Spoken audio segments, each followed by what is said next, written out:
এবার রাজ্যে সবুজ শিবিরের জয় জয়কার।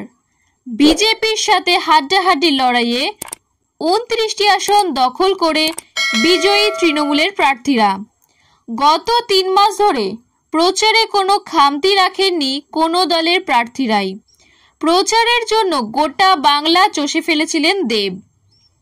দেবকে দেখার জন্য কাতারে কাতারে মানুষের ভিড় জমেছিল প্রতিটি জনসভায়, রোড শোতে।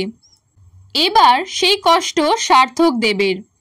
3 নম্বর বার দেবকেই বরণ করে নিল ঘাটাল।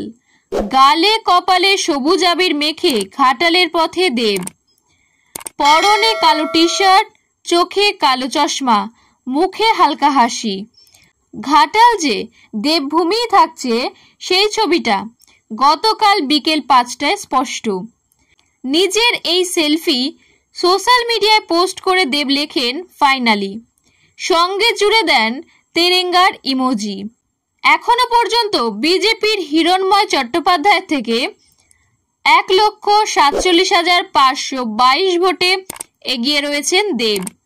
কেশপুর নিয়ে এত বিতর্ক, এত হইচই, সেই কেশপুরেই 55,000 ভোটের লিড নেন দেব। সুতরাং খাতায় কলমে স্পষ্ট, দেবভূমি থাকছে ঘাটাল। জয়ের ইঙ্গিত পেয়েই দুপুর 1টা নাগাদ হোয়াটসঅ্যাপ স্ট্যাটাসে ঘাটালের সাংসদ লেখেন গ্র্যাটিটিউড।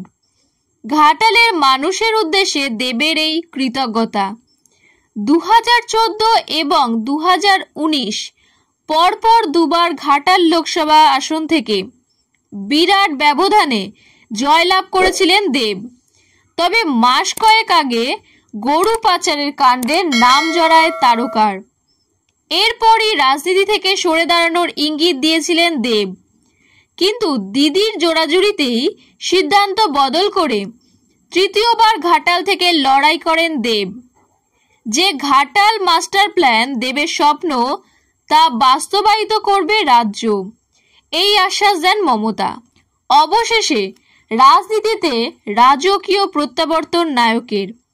সুপারস্টার দেবের বিরুদ্ধে বিজেপি প্রার্থী ছিল টলিউড অভিনেতা তথা বিধায়ক হিরণ, কিন্তু দেবের গর্জনের সামনে মঙ্গলবার ফিকে হিরণ। সোশ্যাল মিডিয়ায় সেই নিয়ে ইতিমধ্যেই মিমের ছয়লাভ। টলিউডের খোকাবাবু বনাম মাচো মাস্তানার লড়াইয়ে শেষ হাসি হাসলেন দেব। ঘাটালে তো বটেই, গোটা রাজ্যে তৃণমূলের প্রচারের পোস্টার বয় ছিলেন দেব। গোটা বাংলা গত 1.5 মাস ধরে চষে বেরিয়েছেন দেব। পর্দার অ্যাংরি ইয়াংম্যান দেব হলেও বাংলার রাজনীতিতে সৌজন্যের ব্র্যান্ড অ্যাম্বাসাডর। হিরো হিরণ টেক্কা দিলেও ভোট শতাংশের বিচারে দেবের চেয়ে প্রায় 12% পিছিয়ে থাকলেন হিরণ। সুতরাং ঘাটালে সাইড রোলেই আটকে থাকতে হলো হিরো হিরণকে।